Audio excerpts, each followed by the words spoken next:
Olá, querido irmão, querida irmã, que a graça e a paz de nosso Senhor Jesus seja conosco.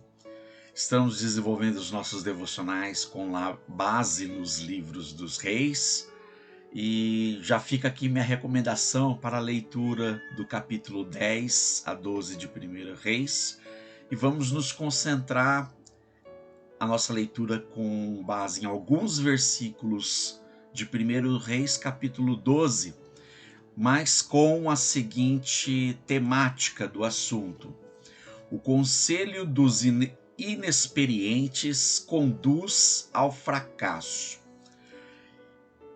E com base nisso, eu convido a você a ler comigo alguns versos do capítulo 12, ampliando aqui para facilitar a nossa leitura. Diz o texto: 3 dias depois, Jeroboão e todo o povo voltaram a Roboão, segundo a orientação dada pelo rei. Voltem a mim daqui 3 dias. Mas o rei lhes respondeu asperamente, rejeitando o conselho das autoridades de Israel, seguiu o conselho dos jovens e disse: meu pai lhes tornou pesado o jugo, eu, porém, tornarei ainda mais pesado. Meu pai os castigou com simples chicote, eu os castigarei com chicotes pontiagudos. Na versão Almeida Corrigida Fiel diz: vos castigarei com escorpiões. E o rei não ouviu o povo, pois esta mudança nos acontecimentos vinha da parte do Senhor, para que se cumprisse a palavra que o Senhor havia falado por Jeroboão, filho de Nebate, por meio do silonita Aías. Palavra que o Senhor havia falado a Jeroboão pelo profeta Aías. Bem, qual é o contexto aqui? Nos capítulos 6, 7, 8 e 9, praticamente o livro de Reis se concentra na construção do templo de Salomão, com os detalhes de cada instrumento, de cada aparelho, até mesmo assim detalhes assim das esculturas, dos querubins. Então assim, ele é bem extenso em detalhar como estava sendo construído o templo. Os capítulos 7 e 8 se concentra na dedicação por Salomão do templo ao Senhor em oração, e o 9 na resposta de Deus à oração de Salomão. Depois, capítulo 9 e 10 ainda mostra um pouco da administração de Salomão, do seu reinado em Israel. Agora, os capítulo 10 e 11 mostram um detalhe não tão feliz acerca da vida de Salomão. Salomão ele ampliou muito o seu reinado por meio de alianças políticas com outras nações, que envolvia, na aliança com um rei ou outros monarcas ou mesmo chefes de estados de outras nações, envolvia casamento com a filha deste chefe de estado. Então, com isso, Salomão foi contraindo muitos e muitos casamentos para firmar aliança. Isso não era prerrogativa única só de Israel, era uma cultura entre os nobres que durou por séculos, ainda por milênios. Se a gente até voltar um pouquinho antes na nossa história de Idade Média, entre os europeus, princesas francesas casando com príncipes ingleses e por aí vai, ou seja, uma história antiga. Só que Salomão, Reis conta que chegou ao ponto de ter 700 mulheres, 300 concubinas ou vice-versa, em que ele havia um imenso harém, mas o autor de Reis faz questão de deixar claro que tais casamentos na vida de Salomão foi um laço, foi uma pedra de tropeço, porque envolvia também abraçar a cultura paganizada dessas esposas e concubinas de Salomão. Então, o que acontece? Salomão, ele caiu na idolatria. Ele passou a adotar para si e apresentar para o povo, todo o povo de Israel, novas divindades a serem cultuadas. Templos foram criados no território de Israel, ídolos foram levantados. Com isso, por conta do seu declínio espiritual, e o escritor deixa claro que Salomão ele cedeu aos pedidos de suas esposas para que, como acabei de dizer, mais e mais deuses fosse ampliado, passando o próprio Salomão a adotar um certo panteão de deuses na sua vida e como líder, deixando isso aberto para todo o povo. Deus não se agradou nem um pouco disso. Até porque lá no Egito, quando Deus tira o povo, liberta o povo, traz o povo para o Sinai, quando Deus dá as tábuas dos mandamentos para Moisés e para o povo, o primeiro mandamento: eu sou o Senhor que te tirei da terra do Egito. Não terás outros deuses diante de mim.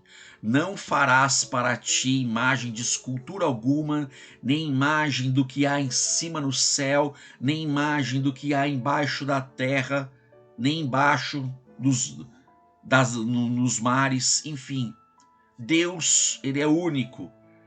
E na sua soberania era muito justo a sua exigência, a sua prerrogativa de exigir exclusividade na adoração. Ele é o único criador, o único soberano.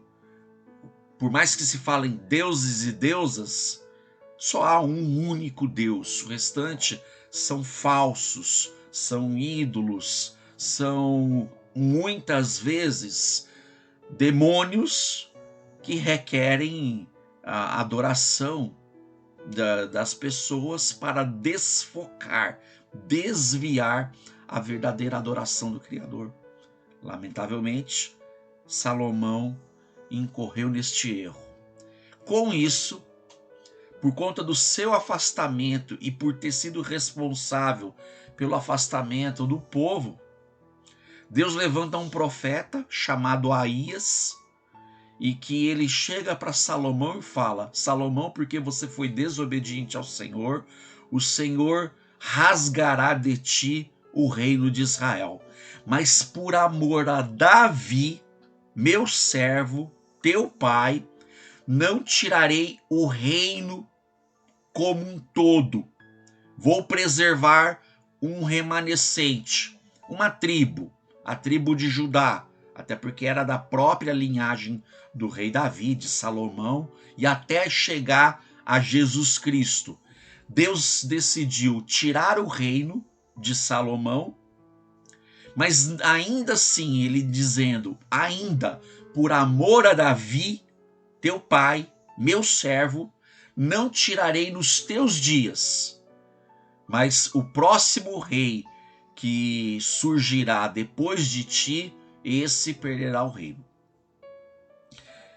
Então vemos, com a morte de Salomão, ele tendo reinado por 40 anos, o seu filho Roboão surge, assenta-se no trono. E interessante pensar que Deus profetizou previamente para Salomão que o reino de Israel lhe seria tirado, mas não remanescente, mas foi usando as próprias circunstâncias em que, logo quando Roboão assume o trono, o povo de Israel vai até Roboão e diz: olha, o teu pai Salomão nos impôs uma carga tributária muito alta. E olha que, por conta dessa carga tributária, as negociações, Salomão levou 20 anos para construir o seu palácio pessoal e o templo do Senhor. O palácio de Salomão levou 13 anos para ser construído e 7 anos o templo que levaria o nome do Senhor, 20 anos. E isso foi por meio das alianças políticas e carga tributária ao próprio povo. E aí, Roboão escuta o conselho dos antigos, a banca de conselhos que fez parte do reinado de Salomão, e os experientes disseram: olha, de fato, Salomão impôs sim uma carga tributária alta. Se você quer ser um bom rei e ter a aceitação do povo, ó rei Roboão, aceita este nosso conselho, alivia a carga tributária para o povo e você terá o povo em suas mãos. Aí Roboão vai e escuta os jovens. Aí ele, se não contente com a carga, com o conselho dos experientes, chama os jovens: e vocês? O que vocês me aconselham? E jovem, e aí por conta da sua inexperiência, mas ao mesmo tempo querendo obter o favor do rei, dá um conselho em que o próprio coração do rei já queria ouvir algo e não ser contrariado. Diz: olha, diz para o povo: olha, se o chicote do meu pai foi pesado, o meu ainda será muito mais agravado. Aí, repetindo como está na Almeida Fiel. Se o meu pai apertou vocês com o meu dedo mínimo, com o seu corpo, a sua cintura, o meu dedo mínimo é mais grosso do que a cintura do meu pai, ou seja, dizendo que ele seria muito mais rigoroso do que foi Salomão. Esse conselho agradou os ouvidos de Roboão, e quando, depois de 3 dias, quando o povo de Israel, os líderes de Israel, se apresentarem à audiência de Roboão, ele repetiu essas palavras. Com isso, ou seja, o que o povo de Israel disse um com os outros: por acaso temos alguma parte com a tribo de Judá, com o rei Roboão? Vamos embora e vamos constituir o nosso próprio rei. E essa comitiva estava sendo liderada por este homem aqui em destaque, Jeroboão. E então aconteceu isso. As 10 tribos de Israel voltam para o seu território e colocam Jeroboão como rei entre eles. E é aqui que acontece a divisão do reino do norte, 10 tribos de Israel, e o reino do sul, Judá e Benjamim, que acabou ficando incorporada ao povo de Judá. Nessa divisão, e aí Roboão: olha, não posso perder esse reino, não posso. Ele monta um exército e sai atrás das 10 tribos de Israel para entrar em guerra, até que mais uma vez Deus levanta um profeta para falar para todo o povo: não derramem sangue, fui eu que decidi tudo isso, este negócio, essa divisão é minha. E aconteceu que Roboão e seu exército dessa vez acataram a decisão do Senhor pela boca do profeta e voltaram para trás. Em termos práticos, embora Deus havia dito para Salomão que rasgaria o reino dele, isso aconteceria na pessoa de seu filho, foi a responsabilidade do próprio Roboão que, em não seguir o conselho dos experientes, em seguir o conselho dos jovens, que ocasionou toda essa divisão. Embora houvesse, pela soberania de Deus e um decreto de Deus de que haveria essa divisão, Roboão e o seu conselho jovem são responsáveis pelas decisões que tomaram. Embora Deus no controle de tudo isso, mas não anulando a responsabilidade humana pelas decisões que tomam, prudentes ou não, imprudentes ou não.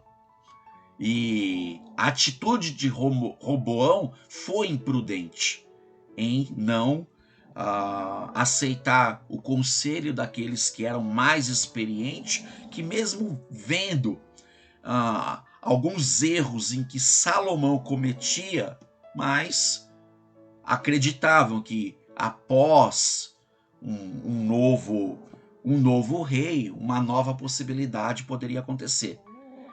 Em termos práticos, não foi muito prudente para o rei Roboão seguir o conselho dos jovens inexperientes. Isso nos ensina que também temos que ter muita cautela em toda forma de decisão que vamos tomar. Há um risco maior quando tomamos decisões sozinhos, sem ouvir qualquer tipo de pessoa, ou quando tomamos decisões ouvindo poucas pessoas e às vezes não observando a qualificação da pessoa que vai nos dar o conselho, mas a palavra é nossa, a decisão é nossa. Conselho são opiniões, são pontos de vista, são perspectivas, mas as decisões são sempre pessoais, são sempre nossas. E com isso eu quero trazer alguns conselhos em provérbios, e muitos desses provérbios foram redigidos e de autoria do próprio Salomão, quando no ápice da sua sabedoria. Acompanhe comigo o que ele fala acerca de conselhos em alguns textos aqui seguintes. Opa, perdão. Aqui. Provérbios 12:5 fala: os planos dos justos são retos, mas os conselhos dos ímpios é enganoso. Então, se aqui um primeiro grupo de pessoas, vale a pena ouvir pessoas que não têm o temor do Senhor, quando falamos em conselhos práticos para a vida e muitas vezes para uma vida piedosa, diferente de ouvir conselhos técnicos para uma área específica, em que não estaria necessariamente em jogo a espiritualidade da pessoa, mas a sua experiência técnica. Se eu vou edificar, fazer uma reforma na minha casa, eu posso ter um querido irmão, amigo piedoso, mas que não tenha muita experiência na área civil, ou eu vou consultar um engenheiro, um arquiteto, que ele é específico tecnicamente para o tipo de conselho. Mas no que se refere para a vida, para a piedade, conselhos têm que ser apreciados de pessoas um tanto que amadurecidas no caminho e na vida com o Senhor. E aí os experientes, os mais maduros, poderão oferecer conselhos melhores. Aqui que algo que se aplica até mais próximo do que foi o coração de Roboão. Provérbios 13:10. O orgulho só gera discussões, mas a sabedoria está com os que tomam conselho. o que mais tinha ali no coração de Roboão foi uma certa prepotência, arrogância, orgulho em não aceitar o conselho dos experientes e seguir pelo conselho daqueles que poderiam lhe dizer o que ele já tinha vontade de ouvir. Então, não veio com base numa reflexão em que os elementos postos à mesa, as opções colocadas, poderiam ser estudadas com cautela, com prudência. Não, era simplesmente para se impor, no caso de Roboão, para que o povo saiba que eu sou um rei forte. E nessa sua suposta força, ele perdeu o reino. E Provérbios 15, 22, os planos fracassam por falta de conselho, mas são bem-sucedidos quando há muitos conselheiros. E que sejam conselheiros, como logo disse há pouco, conselheiros piedosos, que temam ao Senhor. Claro, se for para situações técnicas, especialistas, mas para a vida, para a piedade, para o temor, para o cotidiano, o próprio conselho vai ser, ainda que seja para situações técnicas, que façam ouvindo tais especialistas. Experiência minha rápida. A minha experiência profissional sempre foi de serviço público. Ora no município, hoje no estado, na hora do Poder Judiciário. Uma certa ocasião, um queridíssimo irmão e amigo meu veio me pedir conselhos de investimento em ações ou bolsa de valores. O meu conselho para ele, voltado até por conta do que a Bíblia fala sobre conselho, foi eu dizer para esse meu querido irmão e amigo, falei: irmão, você está pedindo conselho para a pessoa errada, que eu nada entendo sobre isso. Agradeça a confiança. Então, o conselho que eu te dou é: consulte alguém experiente nisso. Se você quer fazer um investimento, se eu te fazer invista nisso, ou recue nisso, ou não se arrisque tanto naquilo, eu posso estar te prejudicando pela minha falta de experiência. Isso é algo muito técnico. Então, eu acredito que eu possa estar te dando agora um bom conselho em consulte especialista. E esse meu querido irmão, ele encontrou alguém muito mais experiente do que eu. Aliás, nessa área de investimento sou zero, não tenho experiência alguma. Eu tenho mal tenho assim forças para administrar o meu orçamento na presença do Senhor. Em casa, graças a Deus, Deus tem dado forças e condições para isso, mas numa magnitude para ampliar recursos, ou seja, usar o dinheiro para fazer mais dinheiro, não sou a pessoa certa. E aí eu dei esse conselho para esse irmão e funcionou. O meu conselho para orientá-lo a buscar um especialista fez com que ele obtivesse uns troquinhos a mais, graças a Deus por isso, né? Então, às vezes até acredito, o bom conselho muitas vezes envolve, olha, ser justo em dizer: eu não sei, eu sou a pessoa errada, mas dar a orientação, o caminho certo. O caminho seria encaminhar para uma outra pessoa, especialista, é claro. Então, eu poderia fazer o oposto. Falar: olha, eu não querer me humilhar para esse meu amigo, me humilhar no sentido de não transparecer que eu não soubesse e deixar com que o orgulho tomasse conta do meu coração e dizer qualquer coisa. Eu poderia ser como um desses conselheiros de Roboão inexperiente e conduzisse meu irmão e amigo ao fracasso. Então, devemos pedir orientação do Senhor, e até há outros textos em que, principalmente 19 e 21, que fala: muitos são o propósito no coração humano, muitos são, mas o conselho do Senhor prevalecerá, de submeter toda dúvida, toda decisão a ser tomada, apresentar a Deus em oração, e de alguma forma, fazendo isso, Deus vai direcionar a pessoa certa para ser um bom conselheiro.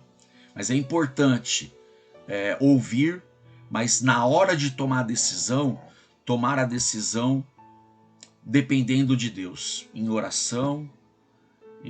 Mas muitas vezes a resposta de oração será um conselho de uma pessoa madura, ou várias. Quanto mais na multidão de conselhos há sabedoria, outro Provérbios também. Então, enfim, meu irmão, minha irmã, conselhos são importantes, mas busque conselhos de pessoas experientes, mas acima de tudo, na hora de tomar decisão, joelho no chão, busque a Deus e peça a Ele a direção necessária, e certamente Ele vai abençoar. Soberano Deus, amado Pai, obrigado, Senhor, por mais esse dia, que possamos, ó Deus, submeter todas as nossas decisões na Tua presença. E quando forem necessários conselheiros à nossa volta, a minha oração, ó Deus, é que o Senhor venha nos cercar de pessoas sábias, prudentes, que tenham uma perspectiva e uma visão do problema de uma forma sólida e real, e nos aconselhe com sabedoria. Mas na hora de nós tomarmos a decisão, que venhamos a tomar dependendo do Senhor na vida. Ajuda-nos, Senhor, pois a nossa vida envolve tomada de decisões a todo momento. Então, precisamos sempre fazer isso na dependência de Ti, ó Pai. É a minha oração, que faça em nome de Jesus. Amém. Que Deus te abençoe, meu querido irmão, minha querida irmã. E com isso, os conselhos dos inexperientes conduzem ao fracasso, mas na multidão de conselhos há sabedoria. Busque ao Senhor por conselheiros e por boas tomadas de decisões na vida. Deus te abençoe.